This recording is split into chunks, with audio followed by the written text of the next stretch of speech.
स्टेजवे पे चुम्मा ली है मिजाज कई के ताजाई हवे जिला गोंडा हवे जिला गोंडा। स्टेजवे पे चुम्मा ली है मिजाज कई के ताजाई हवे जिला गोंडा। बज जाई तो हर बाजाई हवे जिला गोंडा। बज जाई तो हर बाजाई हवे जिला गोंडा। स्टेजवे पे चुम्मा ली है मिजाज कई के ताजाई हवे जिला गोंडा हवे जिला गोंडा। स्टेजवे पे चुम्मा ली है मिजाज कई के ताजाई हवे जिला गोंडा। बज जाई तो हर बाजाई हवे जिला गोंडा। बज जाई तो हर बाजाई हवे जिला गोंडा। बज जाई तो हर बज जाई तो हर बज जाई तो हर बाजाई हवे जिला गोंडा गोंडा। बज जाई तो हर बाजा।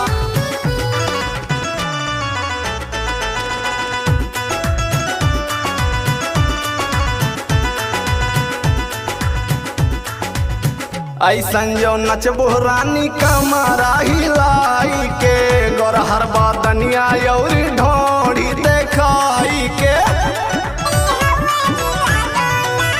हाँ ऐसे जो नचबो रानी कमरा हिलाई के गोरहर बादनिया यो ढोड़िया देखाई के। बची नाही पैबू गोरी माल हाउ ताजाई हवे जिला गोंडा हवे जिला गोंडा।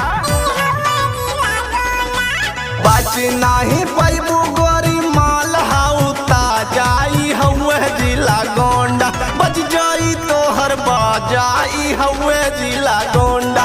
बज जाई तो हर बाजाई हवे जिला गोंडा। बज जाई तो हर बज जाई तो हर बज जाई तो हर बाजाई हवे जिला गोंडा गोंडा। बज जाई तो हर बाजा।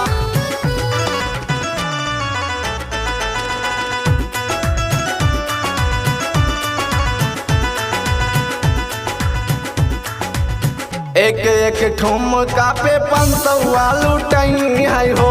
लौंडे जो चुकी है तो बुढ़वैया पानई है हो।